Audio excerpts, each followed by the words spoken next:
Давай,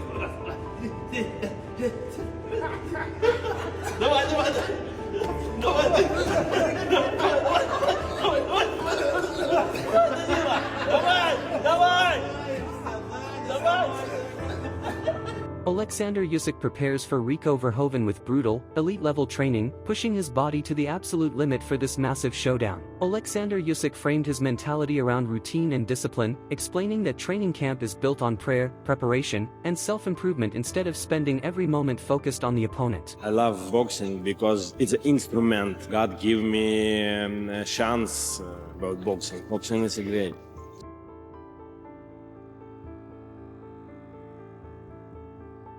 Prayer, food, and training. For me, it's not joking. When I have prepare, I not think about my opponents. Never. I study my opponents fight with my team. For me, it's like a boxing fight. According to his trainer, Jakub Chicki, the camp was structured around maintaining Usyk's physical sharpness, managing exhaustion levels, and strengthening reaction speed and mental focus during preparation. Usyk, Usyk. This is Cuba. Cuba, Cuba, Cuba. My name is Jakub Chicki. I'm physiologist, of course, strength conditioning trainer in Usyk team. But I'm also responsible for monitoring fatigue, monitoring overreaching, and cognitive training. Backing Oleksandr Usyk's decision, Tony Bellew argued Usyk had already proven himself against elite opposition across hostile territory, strengthening the belief he had earned the right to pursue a showdown with Rico Verhoeven. He bullies the bully. He beats everybody at their own game. And the most impressive thing about it is, guess what? He comes to your patch as well.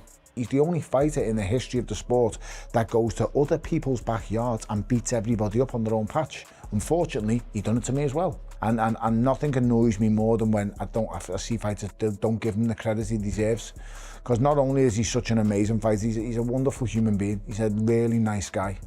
And I could only imagine what he's been through in his personal life and what's gone on in this country. It's been very hard. This guy's never had it easy. He's had it hard all the way through. You know, European champion, Olympic gold medalist, world amateur champion. He's completed boxing. And people will say, why is he fighting Rico Verhoeven? Why not?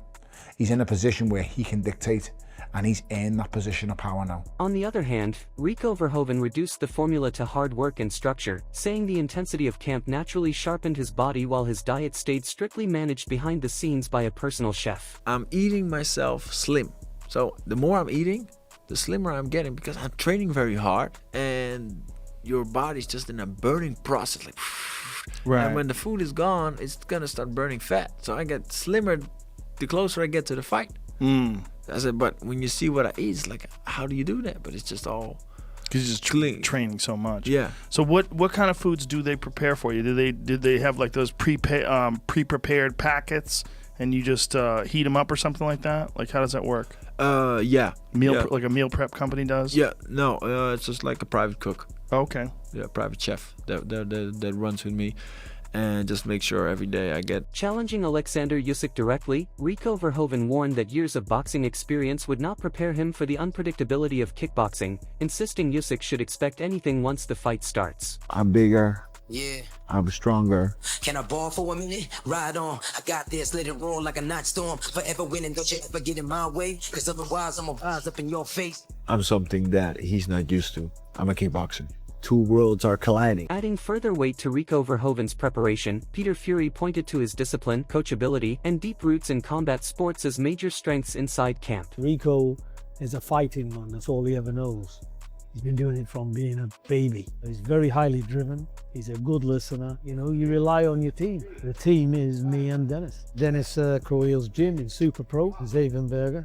So we're there. Rico's been going there from the beginning. With anticipation continuing to build, more fighters and analysts have started stepping forward with their expectations for the matchup. To begin with, Teddy Atlas viewed Oleksandr Usyk's position in boxing as untouchable after years of defeating elite opposition across multiple divisions. Because of that, he had no issue with Usyk choosing a different kind of fight at this stage of his career. We've had a history. It's an entertainment business, right? And I know there'll be people that are gonna say that, you know, they're going to be pros and cons about it. My feeling is, look, Usyk has earned the right to take a one-off, if you want to call it that. And just like everyone else is taking a shot at doing that, he's earned the right. He's fought everybody. Everybody. And he has put himself now into that status where he can be called one of the great heavyweights of all time. He's earned that. He's fought everyone. Olympic gold medalist, unified the cruiserweight titles, and then fought everyone heavyweight, beat all the bigger guys. While discussing the title implications surrounding the fight, Teddy Atlas admitted Oleksandr Usyk's career achievements made it difficult to criticize his decision personally. Even so, after watching Rico Verhoeven's style and background, Atlas saw almost no realistic path for the kickboxing champion against a boxer of Usyk's caliber. But I can't get mad at Usyk with the way that he's conducted his career in and out of the ring. And as I said, he's fought everybody. But I do understand that the WBA that's a little different, that they're allowing it to be for a sanctioned title. At the end of the day, the most important part that I'll finish with is, what's his chances? What's Verhoeven's chances? I think slim and none, to be honest. I looked at film on him, and yeah, he's big. He's 6'6", 270. Fury was big too, but Fury was a professional boxer. This guy, as I said, he doesn't have that background. He stands straight up. He's had 76 fights. Debating the odds around the fight, Max Kellerman and Mike Coppinger struggled to see any real vulnerability in Oleksandr Usyk despite comparisons to past heavyweight upsets. From their perspective, Usyk still looked physically sharp, disciplined, and completely in control at the top of the division. It may be useful to look at other unusual matchups throughout boxing history that share certain characteristics with Usyk and Verhoeven, to see if they can shed some light on what is possible here. Okay, let's start with the biggest upset in heavyweight history. For context, Rico Verhoeven is about a 30-1 underdog. Hey. When Buster Douglas beat Mike Tyson, he was a 42-1 underdog. Hasim Rahman was a 16-1 long shot when he knocked out Lennox Lewis. Andy Ruiz was 14-1 when he stopped Anthony Joshua. Corey Sanders was 10-1 against Vladimir Klitschko. But in each of these cases, the guy pulling the upset was an experienced world-class boxer. So guys, the odds makers have Verhoeven somewhere between Buster Douglas and Hasim Rahman in terms of the odds against.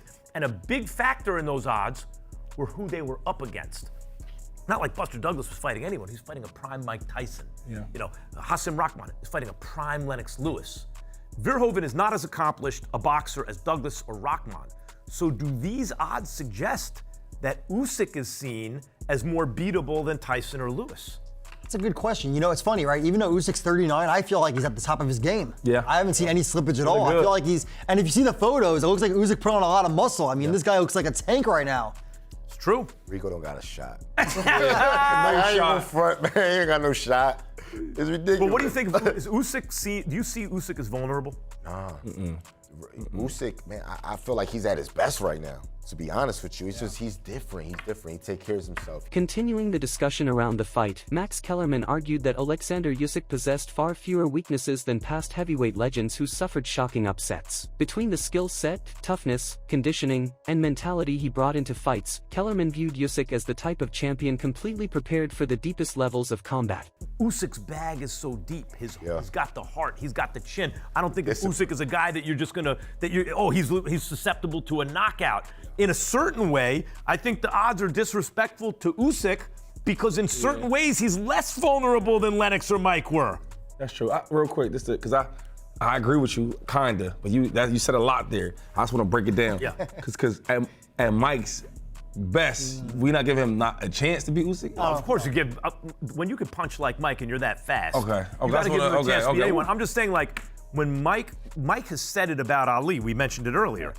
He was like, Muhammad Ali was willing to die for this. Yeah. I'm not willing to die for this. And Usyk is the type of dude, I think you have to be ready to, you know. Going against the majority opinion, Gerald Miller backed Rico Verhoeven to shock Oleksandr Usyk despite the odds heavily favoring the unified champion. Having followed Verhoeven's kickboxing career closely, he praised the Dutch heavyweight's toughness and reputation inside combat sports. Rico is very game. He's not no punk. So I'm going to throw up one in the air and say Rico, man. I came up on the kickboxing scene with Rico Verhoeven.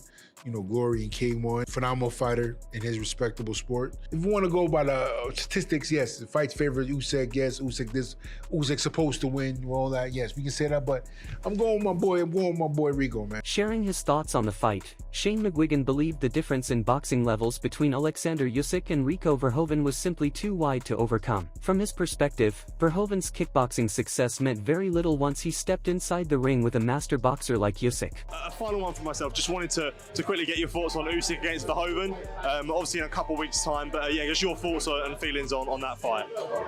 Yeah, I feel like there's levels to this game. As a kickboxer, he's always going to be up against the guy who's a master at boxing. I don't think he's got a chance at all. Praising Rico Verhoeven's toughness, Eddie Hall described him as one of the most intimidating combat athletes he had ever seen regardless of sport. He especially pointed toward Verhoeven's size, durability, and long reign as kickboxing heavyweight champion while explaining why many people underestimated him. He is the hardest motherfucker I have ever met. You put Usyk, AJ, Tyson Fury, Francis Ngannou, Alex Pereira, Conor McGregor, line them all up, right? And say, right, which one would you want to fight the least? I think this is the problem, right? Is kickboxing has not had the limelight as what boxing has, right? So when you say someone's been the heavyweight champion of the world for 1 or 2 years, like, oh, he's got to be a hard motherfucker.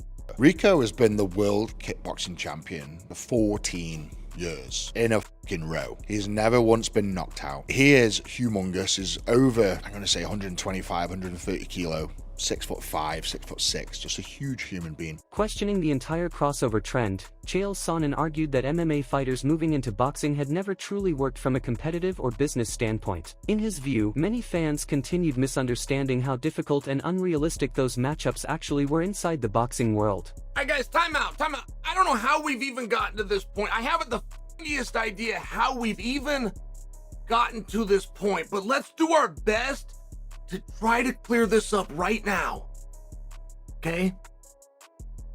MMA fighters going to boxing and taking on boxers is not an idea that has worked, just so you understand. So, not just from a competitive standpoint, not only are we 0-2, that's not at all what I'm talking about. When I talk about it work, I'm not at all talking about that. I'm talking about financially, I'm talking about being viable. Talking about from a business perspective, this is a misconception done by you. And you alone. You have this cross. Emphasizing the scale of the challenge ahead, Tony Bellew described Oleksandr Usyk as a champion still operating at the absolute peak of his career after victories over Tyson Fury and Daniel Dubois. Because of that, he viewed a Rico Verhoeven upset as something that would surpass every shock the heavyweight division had previously witnessed. Second professional fight is against the undisputed unified former cruiserweight champion of the world, the current undisputed unified heavyweight champion of the world. He's undefeated. Nobody has been able to touch this guy. It's peak Oleksander Usyk.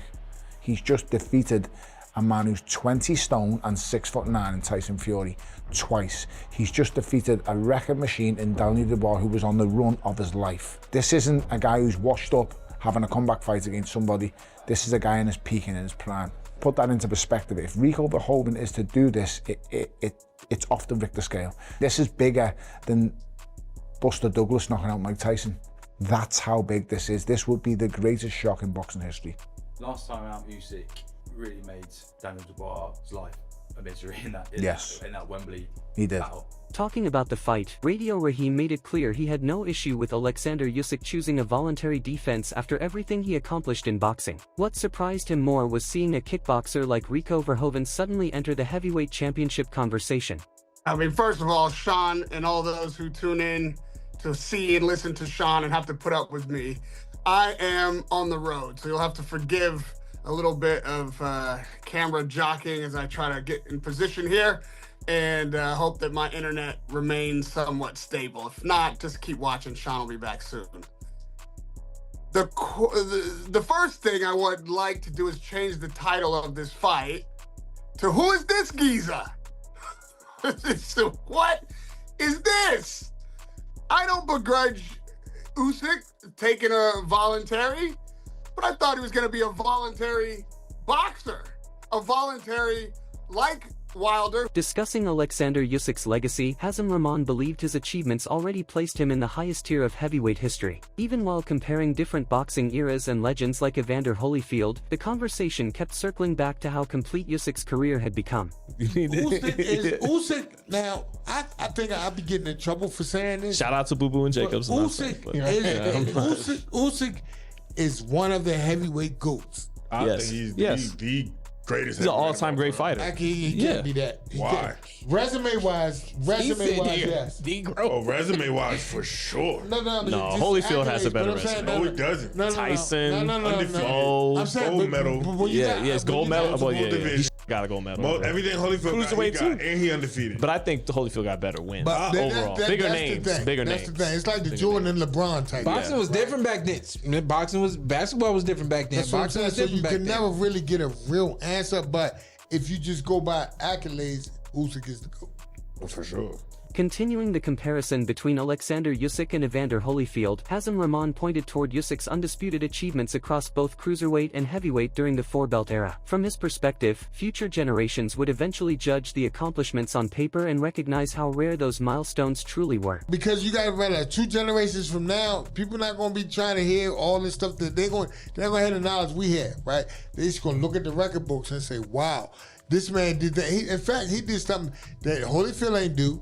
Right, Holyfield was cruiserweight champ and heavyweight champ, undisputed, right? But he wasn't a 4-belt era. He didn't win 4 belts. Usyk won 4 belts in both eras, and then he did it twice. And both divisions, right? Both divisions, cruiserweight and heavyweight. So he won 4 belts twice, and then, in heavyweight, he did it. He became undisputed twice. Okay, but I got a Holyfield stat for you guys, though, because I've given this comparison a lot of thought. As the sanctioning debate continued growing, Sean Zittel struggled to understand how Rico Verhoeven immediately entered a heavyweight title picture straight from kickboxing. While discussing the matchup, he also pointed toward previous controversial WBC ranking decisions that had already frustrated many boxing fans. Spider Rico Verhoeven, known as the king of kickboxing, the Dutch kickboxing heavyweight champion of the world. People were getting ready, not you. You were excited for Usyk versus Wilder. It was one thing to say, you're not going to fight Kabiel. Italma, that'll never happen. Italma's still got to get ready for an assignment of that magnitude. But to just call up Rico Verhoeven in a kickbox, and then for the WBC to sanction it at this time. They ranked Conor Ben #1 when he hadn't fought in welterweight in a while. They get Ryan Garcia off a title shot. Reacting to the title involvement, Dave Allen questioned how Rico Verhoeven could realistically compete for a legitimate heavyweight championship with almost no professional boxing experience. While respecting Verhoeven's kickboxing resume and boxing ability, he still struggled to understand the sanctioning side of the matchup. So the WBC world title, I'm not sure how can that be sanctioned? I don't know. Rico,